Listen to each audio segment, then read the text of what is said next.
I still remember what rat tastes like. Even now, 53 years later, I can close my eyes and feel that greasy, gamey meat sliding down my throat. Most nights I eat dinner with my wife, a good meal, pot roast or chicken, and sometimes I catch myself staring at the food thinking about those rats in Laos. She asks me what I'm thinking about and I just say nothing, honey. Because how do you explain to someone that you once fought another man over a dead rodent? How do you tell the woman you love that you know exactly what it feels like to be so hungry you'd eat anything that moved? 23 days. That's how long we were out there. 552 hours, give or take. I counted every single one of them because counting was the only thing that kept me sane. Counting and praying, though by the end I wasn't sure anyone was listening anymore. They say time heals all wounds. Well, whoever said that never spent 3 weeks behind enemy lines eating insects and drinking water that looked like chocolate milk. Some wounds don't heal. They just scar over. And every once in a while, something rips that scar right open again. I was 22 years old when they inserted us into Laos. Just a kid, really. Though I didn't feel like a kid anymore. None of us did. By the time you've been in country for 6 months, you've aged about 10 years. You see things, you do things, and a part of you dies even while the rest of you keeps breathing. That's just how it was. Let me back up a bit. You probably want to know how a farm boy from Nebraska ended up crawling through the jungle with a team of long-range reconnaissance patrol operators, eating rats and hiding from North Vietnamese army regulars.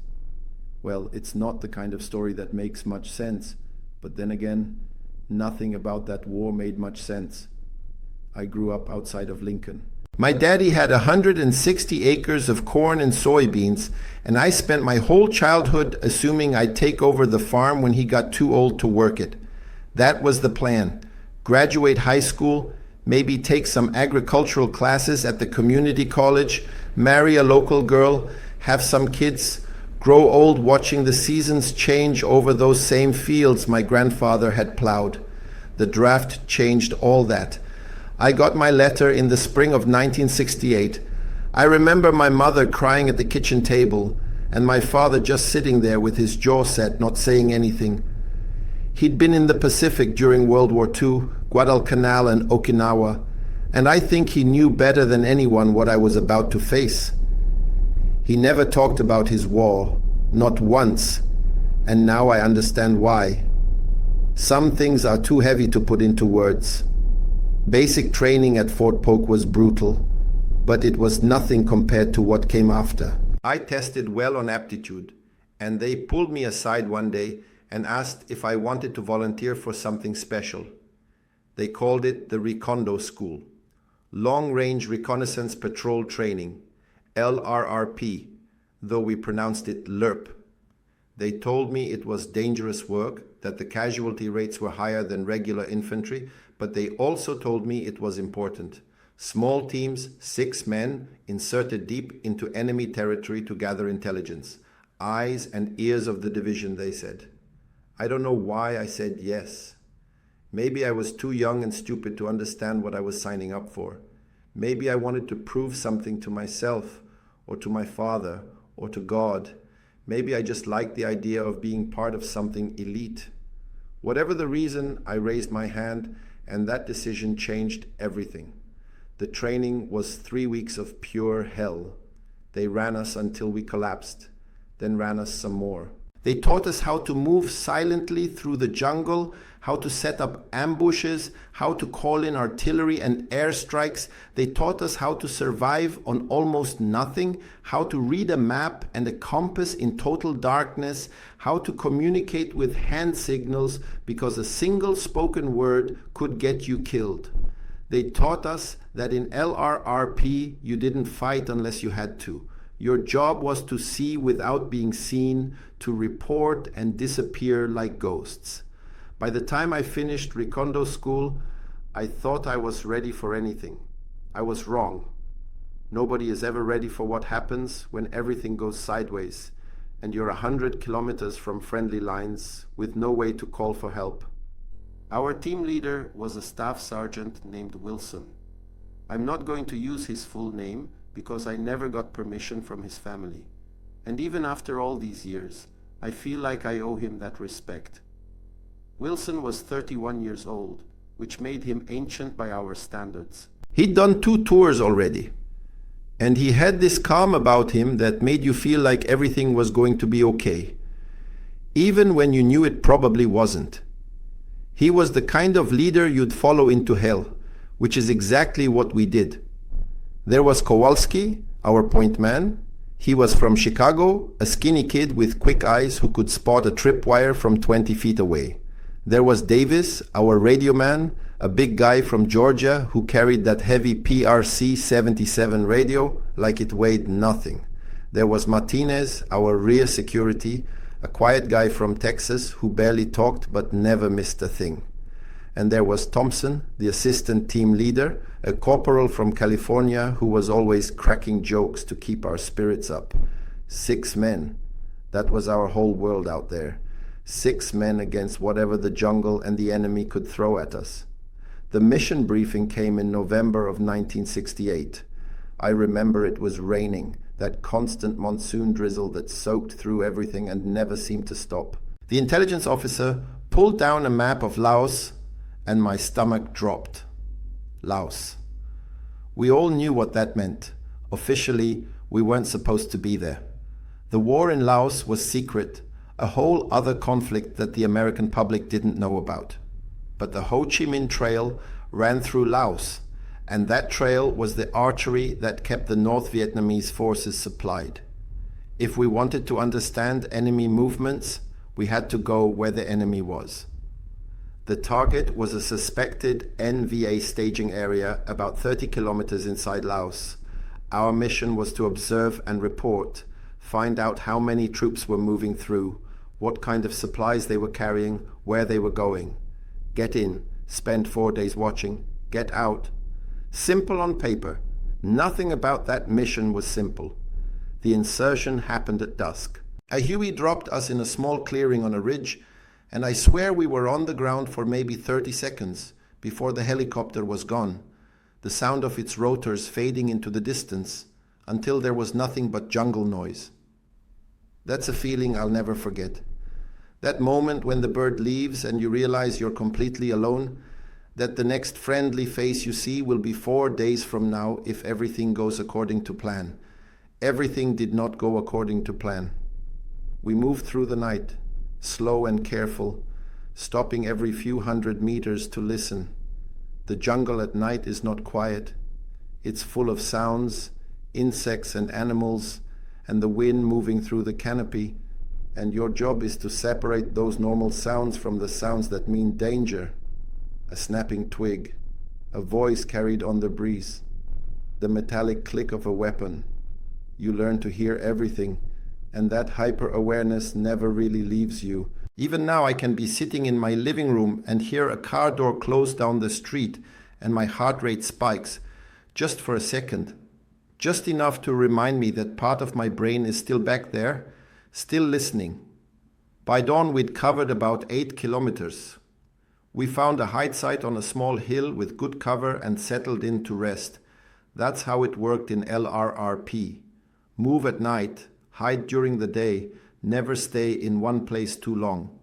We ate cold rations because the smell of cooking could carry for hundreds of meters. We whispered when we had to communicate at all. We took turns sleeping, 2 hours at a time, while the rest kept watch. The second night we moved another 6 kilometers and reached our observation point. From our position on a ridgeline, we could see down into a valley where the trail ran, and what we saw made my blood run cold. The intelligence had underestimated enemy strength, badly. This wasn't a staging area. This was a major supply hub. I counted over 200 NVA soldiers in the first hour of observation, and trucks kept coming and going all night, their headlights winding through the darkness like a snake made of light. There were anti-aircraft positions, supply dumps, even what looked like a field hospital. This was big. This was the kind of intelligence that could change the course of operations in our entire area. Davis got on the radio to report our findings. And that's when everything fell apart. I don't know if it was bad luck or if the enemy had somehow detected our radio transmission.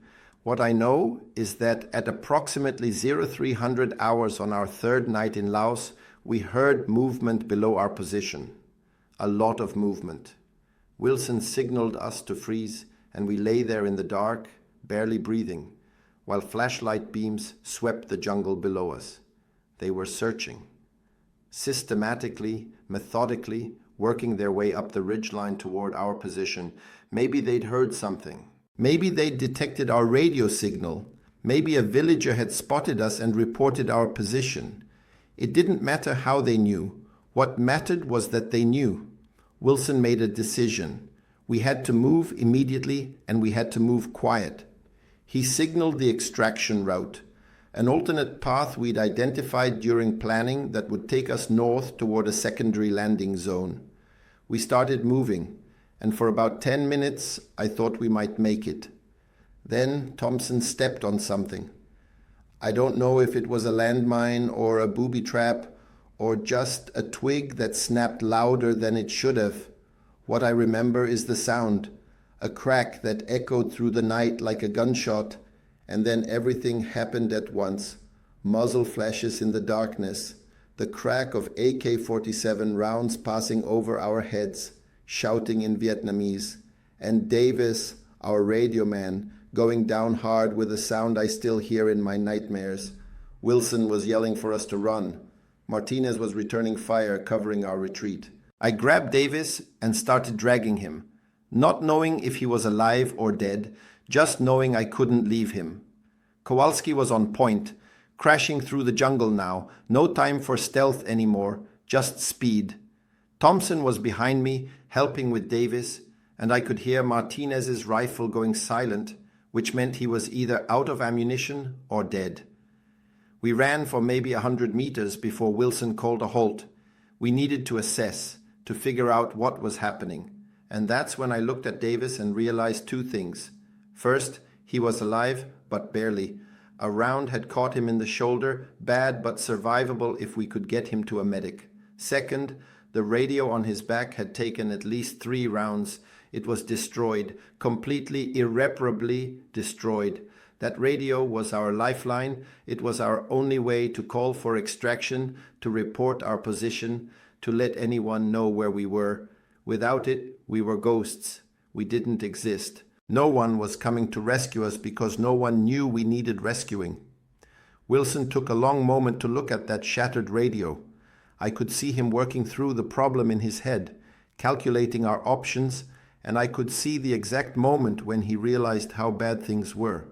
But he didn't panic. He never panicked. He just looked at each of us, nodded once, and said the words that would define the next 3 weeks of our lives. We're walking out, 30 kilometers through enemy territory, carrying a wounded man with hundreds of NVA soldiers actively searching for us. It was insane. It was suicide. It was the only option we had. Martinez never caught up with us. I don't know what happened to him. Maybe he was killed covering our retreat. Maybe he was captured. Maybe he's still out there somewhere, bones scattered in the jungle, waiting to be found. I've looked for his name on the wall in Washington.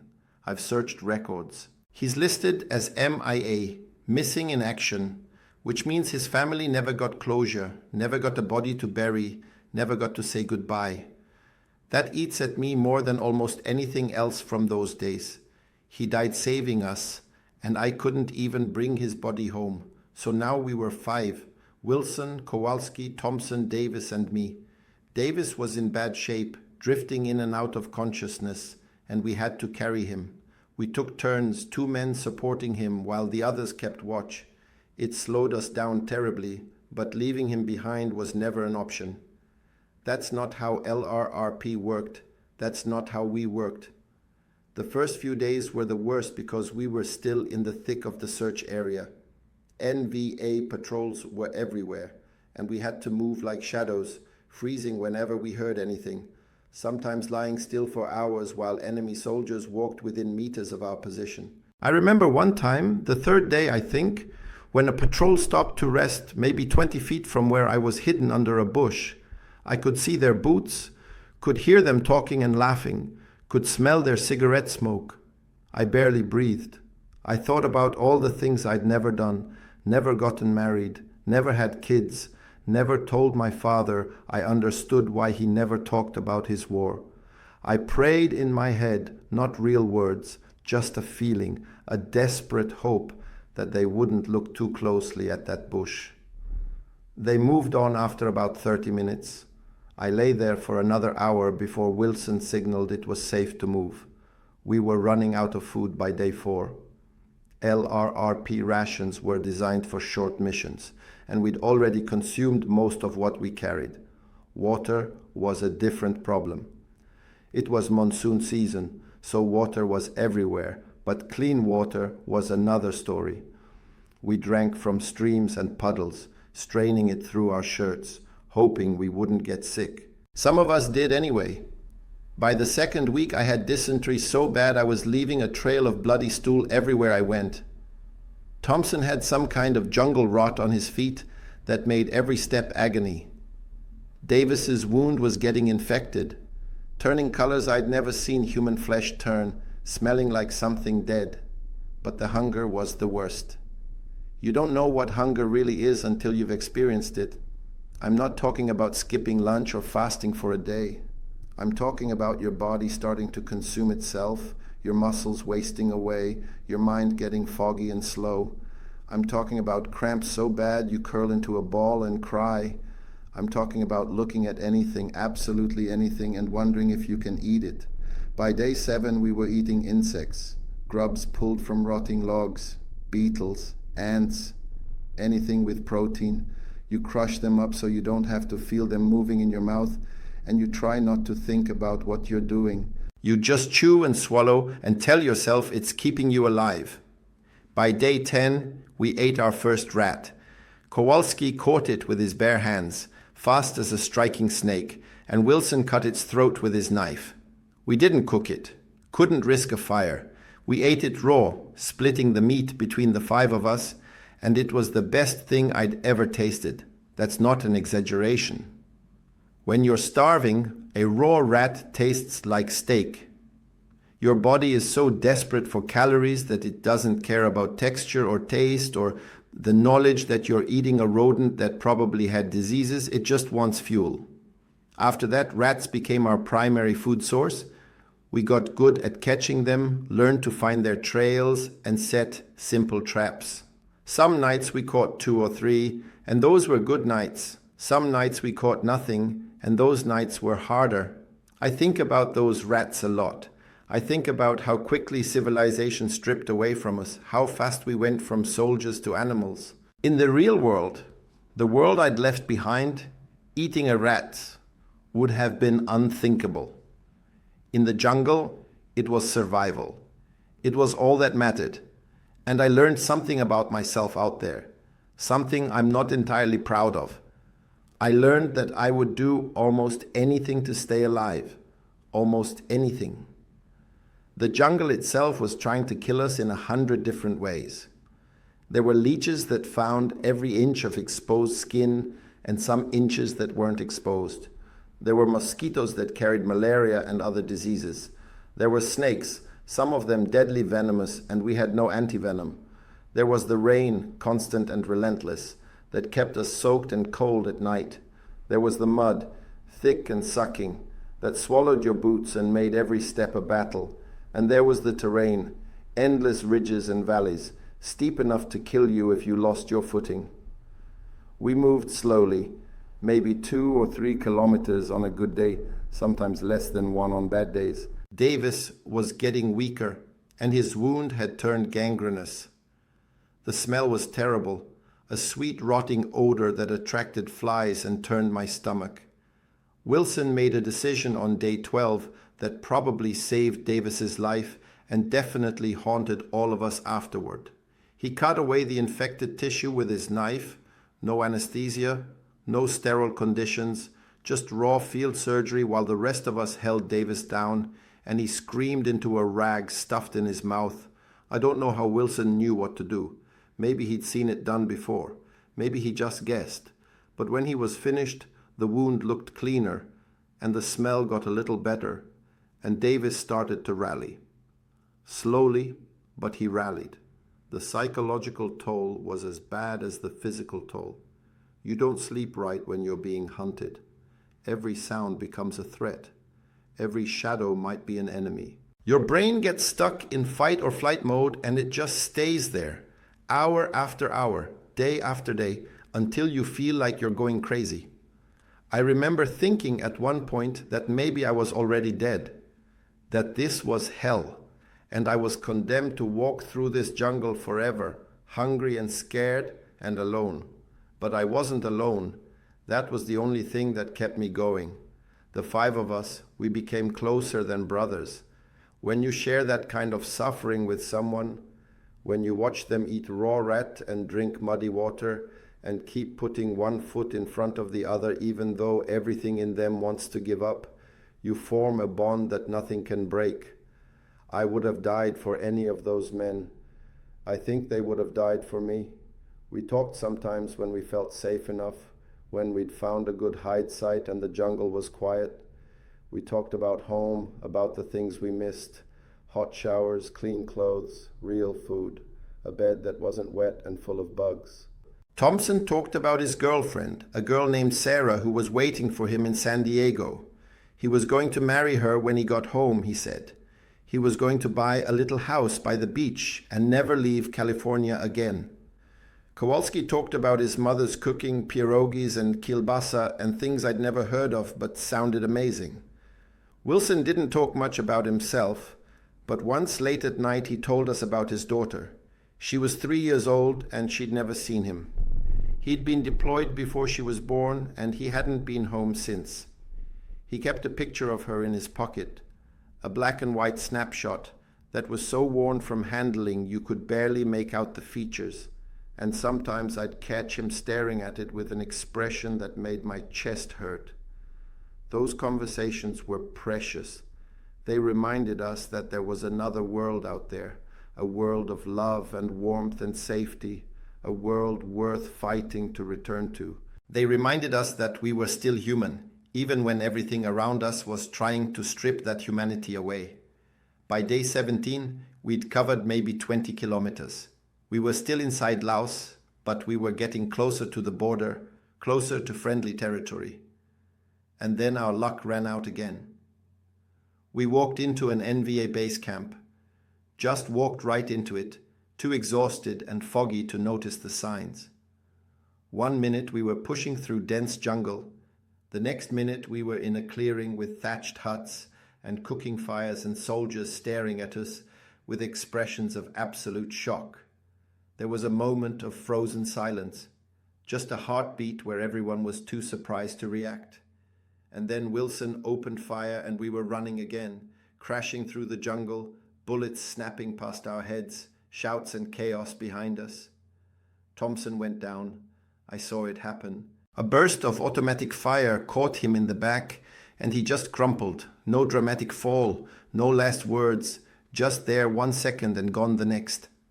I wanted to stop, wanted to go back, but Kowalski grabbed my arm and dragged me forward. "Nothing you can do," he yelled. Or maybe he whispered. I can't remember anymore. My memory of that moment is fractured, just images and sounds that don't quite connect. We ran until we couldn't run anymore. Then we crawled. Then we hid. There were only 4 of us now. Wilson, Kowalski, Davis, and me. Thompson was dead. Martinez was probably dead. Half our team gone. I don't have words for how that felt. Thompson had been cracking jokes the night before, talking about Sarah, making plans for after the war. And now he was gone. His body left behind in a clearing in Laos, maybe never to be recovered, never to go home. His family would get a telegram, missing in action, presumed dead, and they'd spend the rest of their lives wondering what happened, hoping maybe he was alive somewhere, a prisoner, anything but dead. I cried that night, not sobbing, just quiet tears running down my face while I lay in the mud and tried to sleep. I cried for Thompson and Martinez and for myself and for all the things I'd lost that could never be gotten back. Kowalski put his hand on my shoulder and didn't say anything. He didn't need to. He understood. The last 6 days are a blur. We were so weak, so sick, so broken that I honestly don't know how we kept moving. Wilson's leadership was the only thing that got us through. Even when he was staggering, even when he was as depleted as the rest of us, he kept pushing us forward. One more step, he'd say. Just one more step. And somehow, impossibly, we'd take that step, and then another, and then another. We ate whatever we could find. Rats when we could catch them. Insects. Leaves that we knew weren't poisonous. We drank water that was more mud than water, that tasted like rot and decay. Our bodies were shutting down. I could feel it happening. My heart beating irregularly, my vision blurring, my thoughts coming slow and muddy. I weighed maybe 160 pounds when we inserted. I would later learn I weighed just under 100 pounds when we emerged. I'd lost a third of my body weight in 23 days. Day 22, we crossed the border back into South Vietnam. I didn't even realize it at first. There was no sign, no marker, just endless jungle that looked exactly the same on both sides. But Wilson had been navigating by map and compass the whole time, and he knew. He stopped and looked at us and said, "We're home, not safe yet, but home." We kept moving, kept putting one foot in front of the other, because that's all we knew how to do anymore. And then, on day 23, we stumbled onto a trail that looked maintained, and we followed it, too exhausted to care if it was enemy or friendly, too far gone to be cautious anymore. A patrol found us, American soldiers, regular infantry from the 101st Airborne, and I will never forget the looks on their faces when they saw us. We didn't look human anymore. We were skeletal, filthy, covered in sores and insect bites and our own waste. We stank so bad the soldiers stepped back when they got close. One of them, just a kid, couldn't have been more than 19, looked at me with something like horror in his eyes, and I remember thinking, that's what I used to look like. That's what normal looks like. I'd forgotten. They called in a helicopter and we were evacuated to a field hospital. I don't remember much after that. Fragments, doctors and nurses with worried expressions, IV lines pumping fluids into my depleted body, a chaplain who held my hand and prayed. Waking up in a real bed, clean sheets, and crying because I'd forgotten what that felt like. Davis survived. They had to amputate part of his arm because of the infection, but he lived. Kowalski made it. Wilson made it. 4 out of 6, 2/3 of the team walking out of that jungle. They told us later that the odds of survival in a situation like ours were virtually zero. They called us lucky. Lucky. I've thought about that word a lot over the years. I don't feel lucky. I feel guilty. Why did I survive when Thompson didn't? Why did Martinez have to die covering our retreat? What made me special? Nothing. The answer is nothing. It was random. It was chance. A bullet that went left instead of right. A step that landed on solid ground instead of a tripwire. Nothing more. They sent me home after that. Medical discharge. Too physically damaged to continue serving, they said. I weighed 89 pounds when I landed at Travis Air Force Base. My mother screamed when she saw me. My father just held me, didn't say anything, just held me for a long time while I shook in his arms. I spent 6 months in a VA hospital recovering. Physically, I healed, put the weight back on, regained my strength. But inside, something was broken that never quite got fixed. I had nightmares for years, decades. I still have them sometimes. I'd wake up screaming, thinking I was back in the jungle, smelling the rot of Davis's wound, hearing the crack of Thompson falling.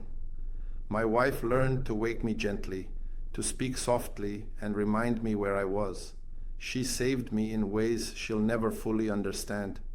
For 40 years, I didn't talk about Laos. Not to my wife, not to my kids, not to anyone. The operation was classified, and even after it was declassified, I couldn't bring myself to speak the words. It was like if I didn't say it, it hadn't really happened.